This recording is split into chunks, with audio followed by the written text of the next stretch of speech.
Assalamualaikum warahmatullahi wabarakatuh. Kitabus Shalah halaman 147. Bismillahirrahmanirrahim. Babun fi talqini. Di dalam bab fi talqini, mengajari orang yang akan mati, diajari, dituntun mengucapkan kalimat la ilaha illallah. Haddatsana, menyampaikan hadis kepadaku Abu Dawud. Siapa? Malik ibnu Abdul Wahid.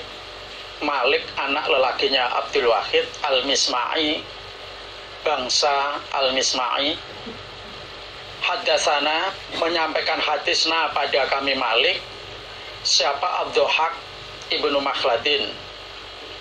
Haddatsana, menyampaikan hadisna kepadaku Duhaq. Siapa? Abdul Hamid Abdul Hamid ibnu Ja'far. Qala, berkata Abdul Hamid, haddatsani, cerita kepadaku sapa Shalih ibnu Abi Aribin an Katsir ibnu Murrah an Mu'ad ibnu Jabalin. Qala, berkata Mu'ad, qala, bersabda sapa Rasulullah sallallahu alaihi wasallam, man, barang siapa, karena ada apa akhiru kalamihi, akhirnya ucapannya orang, iku la ilaha illallah, dakhala, maka masuk dia al-jannata, pada surga. Nabi bersabda, barang siapa yang akhir kalamnya atau ucapannya itu la ilaha illallah, maka dia masuk surga. Jadi sebelum wafat melafadzkan la ilaha illallah dan tidak mengucapkan apa-apa lagi, langsung dia mati, maka dia masuk ke dalam surga. Dan ini ya bagi orang iman, bagi orang iman yang sepanjang hidupnya itu juga menetapi kewajiban-kewajiban ibadah, walaupun di situ mengerjakan kesalahan-kesalahan, dosa-dosa, begitu akan mati mengucapkan la ilaha illallah, nah dia dimasukkan ke dalam surga. Haddatsana Musaddadun, haddatsana Bishrun, haddatsana Umarah ibnu Ghaziyah, haddatsana Yahya ibnu Umarah. Qala, berkata Yahya, sami itu mendengarkan aku Yahya Aba Sa'idin, pada Aba Sa'id al-Khudri, yaqulu, berkata siapa? Aba Sa'id. Qala, bersabda siapa? Rasulullah sallallahu alaihi wasallam, lakinu, mengajarilah kamu sekalian atau menuntunlah kamu sekalian, mau takum, pada orang-orang akan matinya kamu sekalian, qaula la ilaha illallah, pada perkataan atau mengucapkan la ilaha illallah. Nabi memerintahkan orang-orang yang akan mati, ajarilah mengucapkan la ilaha illallah, dituntun atau diajari sebelum mati mengucapkan la ilaha illallah. Nah, setelah itu tidak mengucapkan kalimat lagi, langsung dia mati. Karena seperti yang di atas tadi diterangkan, dengan akhir kalamnya itu la ilaha illallah, dia masuk ke dalam surga. Haddatsana Abu Ma'marin, haddatsana Abdul Waris anil Husain an Abdillah ibni Buraidah an Yahya ibni Ya'mar, iku haddatsahu, cerita siapa Yahya hu pada Abdillah Ana Abal Aswad Ad-Diliyah iku haddatsahu, cerita siapa Abal Aswad hu pada Yahya. Ana Abadarin radhiyallahu anhu iku haddatsahu, cerita siapa Abadar hu pada Abal Aswad. Qala berkata Abadar, ataitu datang aku an-nabiyya pada Nabi sallallahu alaihi wasallam, wa alaihi dan atas Nabi saubun pakaian abyadu yang putih, wa huwa dan Nabi iku naimun orang yang tidur. Abu Dzar cerita kepada Abal Aswad atau menyampaikan hadis, memangkulkan hadis kepada Abal Aswad. Abu Dzar bercerita, waktu itu saya datang kepada Nabi. Nabi memakai pakaian yang warnanya putih dan waktu itu Nabi sedang tidur. Nah, setelah ini terus Abu Dzar pulang, tidak jadi bertemu pada Nabi. Suma ataituhu, kemudian datang aku Abu Dzar hu pada Nabi, wa qad istaiqadha, dan sungguh telah bangun siapa Nabi. Datang yang kedua kali kepada Nabi. Nah, waktu itu Nabi sudah bangun. Faqala, bersabda siapa Nabi, ma min abdin, tidak ada seorang hamba. Qala, yang berkata siapa abdin, la ilaha illallah, lafat la ilaha illallah, summa mata, kemudian mati siapa abdin, ala dzalika, atas demikian itu membaca la ilaha illallah, illa dakhala, kecuali masuk dia abdin al jannata, pada surga. Nabi di hadapan Abu Dzar bersabda, tidak ada seorang hamba yang mengucapkan la ilaha illallah lantas dia mati setelah mengucapkan la ilaha illallah, maka dia masuk ke dalam surga. Jadi akhir yang diucapkan oleh hamba itu la ilaha illallah, terus mati masuk surga. Qultu, berkata aku Abu Dzar, wa in zana, dan sekalipun berzina siapa hamba, wa in saroko, dan sekalipun mencuri siapa hamba, maksudnya pernah berzina, pernah mencuri. Qala, bersabda Nabi, wa in zana, dan sekalipun berzina sapa hamba, wa in saroko, dan sekalipun mencuri siapa hamba. Abu Dzar bertanya kepada Nabi, sekalipun hamba itu pernah berzina, pernah mencuri, akan mati mengucapkan la ilaha illallah, masa masuk surga? Nah, kok semudah itu dengan mengucapkan la ilaha illallah masuk surga, padahal pernah berzina, pernah mencuri. Qala, bersabda Nabi, wa in zana wa in saroko, sekalipun hamba itu pernah berzina, pernah mencuri, ketika akan mati mengucapkan la ilaha illallah masuk surga.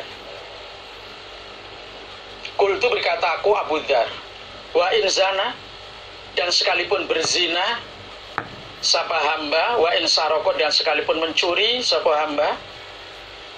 Qala, bersabda Nabi, wa in zana, dan sekalipun berzina sapa hamba, wa in saroko, dan sekalipun mencuri sapa hamba.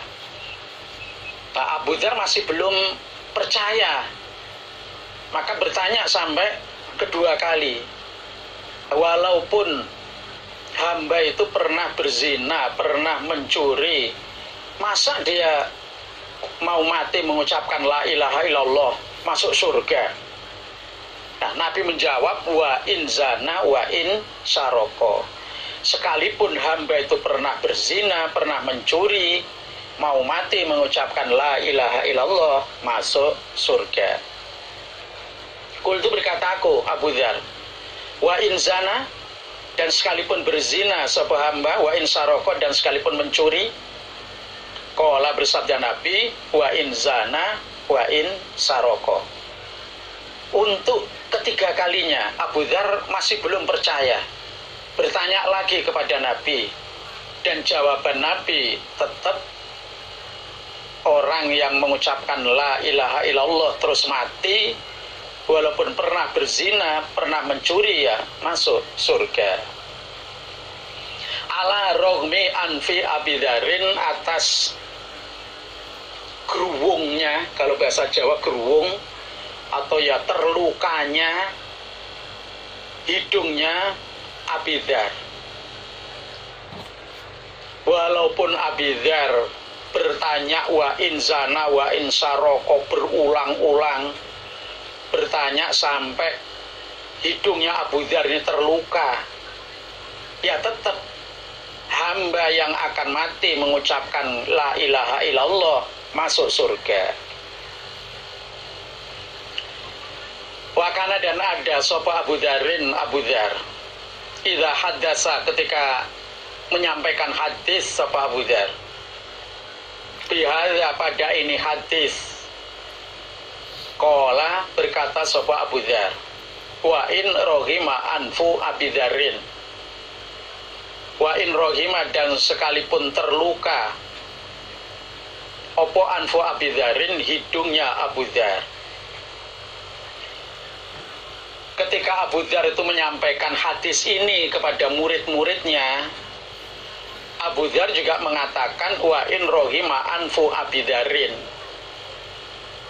sekalipun hidungnya Abu Dzar ini terluka karena banyaknya pertanyaan wa in zana wa in saroko, ya tetap hamba yang akan mati mengucapkan la ilaha illallah masuk surga. Jadi Abu Dzar ketika memangkulkan hadis ini kepada murid-muridnya, Abu Dzar juga mengatakan wa in rohima anfu Abi Dzarin. Abu Abdillah ini Imam Bukhari, hadza ini membaca la ilaha illallah iku indal mauti, ketika akan mati, au qablahu, atau sebelum mati. Idza taba, ketika telah bertaubat siapa hamba, wa nadima, dan menyesal siapa hamba, wa qala, dan berkata sapa hamba la ilaha illallah, ufira, maka diampuni siapa lahu hamba. Kemudian Abu Abdillah menjelaskan, hamba mengucapkan la ilaha illallah ketika dia akan mati atau sebelum mati. Dan sebelum mati itu sudah bertaubat dan sudah menyesali. Lantas dia mau mati mengucapkan la ilaha illallah, ya diampunilah dosa-dosanya hamba itu, lalu dimasukkan ke dalam surga. Jadi yang perlu difahami di sini, ya memang hamba ini pernah berzina, pernah mencuri, tapi sebelum mati dia juga sudah tobat, sudah menyesali perbuatannya, tidak mengulangi lagi pada perbuatannya. Nah, begitu mau mati mengucapkan la ilaha illallah, semua dosa-dosanya itu diampuni lalu dimasukkan ke dalam surga. Dan tobat itu ada kafarohnya. Misalnya orang berzina, kalau masih jejaka atau masih gadis, ya tobatnya harus dicambuk 100 kali dan diasingkan, dipisahkan 1 tahun. Dan ini sudah dijalani, dia sudah tobat. Umpama mencuri, nilai barang yang dicuri itu sudah 1/4 dinar lebih, itu tobatnya harus dipotong tangannya. Jadi sudah tobat, sudah menyesal, begitu mau mati mengucapkan la ilaha illallah, dia masuk surga. Haddatsana Yahya ibnu Habib ibnu Arabiyin, haddatsana Musa ibnu Ibrahim ibnu Katsirin al-Ansori, qala berkata Musa, sami itu mendengarkan aku Tolhata pada Tolhah ibn Khirashin, qala berkata Tolhah, sami itu mendengarkan aku Tolhah Jabir bin Abdillah pada Jabir ibni Abdillah radhiyallahu anhuma, radhiya semoga meridhoi siapa Allah anhuma dari keduanya, Jabir dan Abdillah bapaknya ini. Yaqulu berkata Jabir, sami itu mendengarkan aku Jabir Rasulullah pada Rasul sallallahu alaihi wasallam yaqulu bersabda Nabi, afdhalul dzikri, lebih afdolnya zikir iku la ilaha illallah, wa afdhalu doa, dan lebih afdolnya doa iku alhamdulillah. Nabi bersabda, paling afdolnya zikir itu kalimat la ilaha illallah, dan lebih afdolnya doa yaitu alhamdulillah. Nah, mengucapkan alhamdulillah itu sama saja sudah berdoa dan juga bersyukur kepada Allah. Nah, dengan bersyukur kepada Allah, semua kebutuhan hamba itu dicukupi oleh Allah atau ditambahi oleh Allah. La in syakartum la azidannakum wa sayajzillahu syakirin. Jadi lebih afdolnya zikir la ilaha illallah, lebih afdolnya berdoa itu alhamdulillah. Babun ini bab fi tasdidi, di dalam memberatkan, fi tarkil jamaah, di dalam meninggalkan sholat berjamaah. Meninggalkan sholat berjamaah ini perkara yang berat, perkara yang besar, masalah yang besar.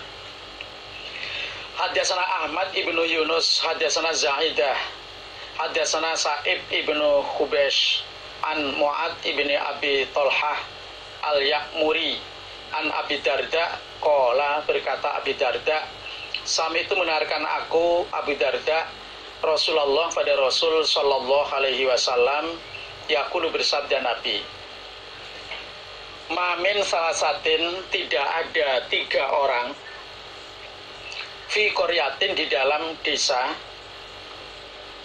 wala badawin, dan tidak di hutan, di pedalaman, la tuqamu, tidak ditegakkan, fihim, di kalangan mereka 3 orang, apa as-sholatu, sholat berjamaah,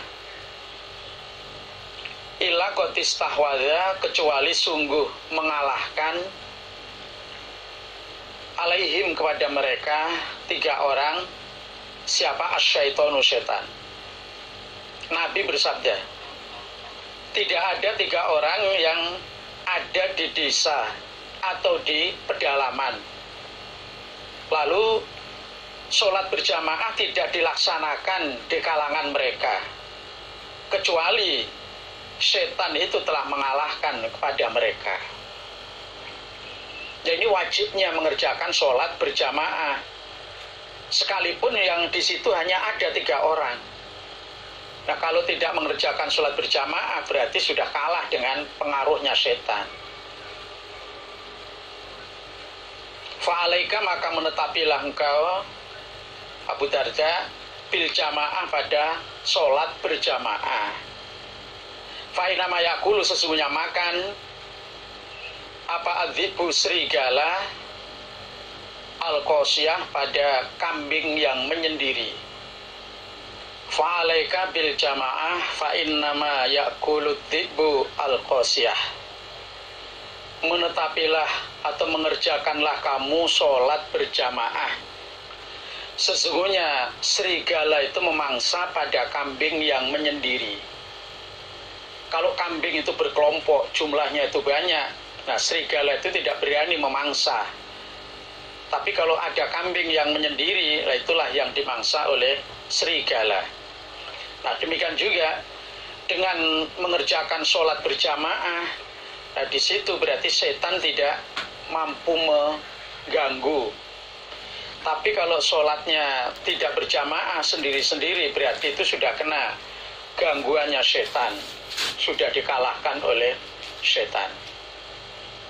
Jadi disinilah wajibnya orang itu sholat berjamaah. Karena dengan sholat berjamaah akan mendapatkan pahala yang berlipat, yaitu dilipatkan 27 dibandingkan dengan sholat sendiri. Haddatsana Qutaibah, haddatsana Jarir, an Abi Janad bin, an Maghra al-Abdi, an Adi ibn Thabitin, an Sa'id ibn Jubairin, an ibni Abbasin, qala, berkata Ibni Abbas, qala, bersabda siapa Rasulullah sallallahu alaihi wasallam, man barang siapa sami'a mendengarkan dia al-munadi pada azan atau orang yang memanggil, orang yang azan, falam yamna'hu, maka tidak menghalangi kepada orang minatiba'ihi, dari mengikuti azan, maksudnya mendatangi sholat berjamaah. Apa uzur?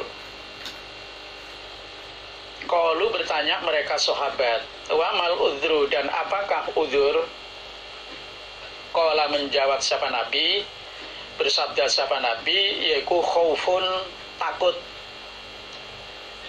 kepada musuh, takut kepada binatang buas, atau takut dengan yang lain, au marodun, atau sakit, lam tukebal, maka tidak diterima, minhu, dari orang, apa as-sholatu, sholat, alati, yang sholat dia. Nabi bersabda, barang siapa mendengarkan azan,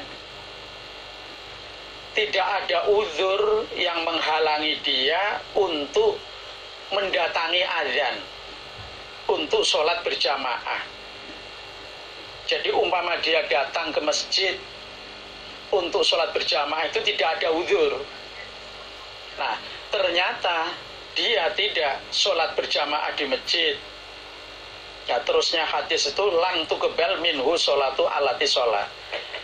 Maka sholatnya sendiri, dia sholat sendiri itu tidak diterima. Nah, maksudnya sholatnya itu hanya menggugurkan kewajiban saja, tidak mendapatkan pahala. Nah, kemudian sahabat bertanya, nah, uzur itu apa?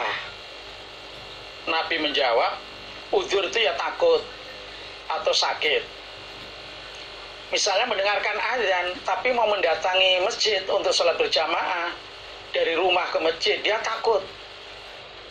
Mungkin takut musuh, nanti di jalan dia dibunuh oleh musuh. Atau takut banyak binatang-binatang buas. Atau mungkin ya takut karena memang dari rumah ke masjid gelap dan sebagainya. Atau sakit, ya, dia nggak sakit, terus nggak datang sholat berjamaah ke masjid. Nah, sholatnya di rumah itu tidak diterima, tidak mendapatkan pahala, hanya menggugurkan kewajiban sholat. Nah, disinilah beratnya orang itu tidak sholat berjamaah ketika dia mendengarkan azan. Qad tamma, sungguh telah sempurna apa kitab sholat, kitab tentang sholat. Sempurna ya himpunan ini atau kumpulan-kumpulan hadis bab sholat ini sudah selesai, sudah sempurna. Wa da'awat, dan beberapa doa. Barokah, semoga memberi barokah. Siapa Allah kelana pada kami, fit dunya, di dunia, wal akhirah, dan di akhirat. Wasolla, dan semoga memberi rahmat siapa Allah ala Muhammadin, kepada Nabi Muhammad, wa ala alihi, dan kepada keluarganya Nabi Muhammad, wa ashabi, dan kepada sahabat-sahabatnya Nabi Muhammad, ajma'ina, kesemuanya. Walhamdu, dan segala puji ikulillah, bagi Allah, Rabbil alamin, Tuhan sekalian alam. Amin.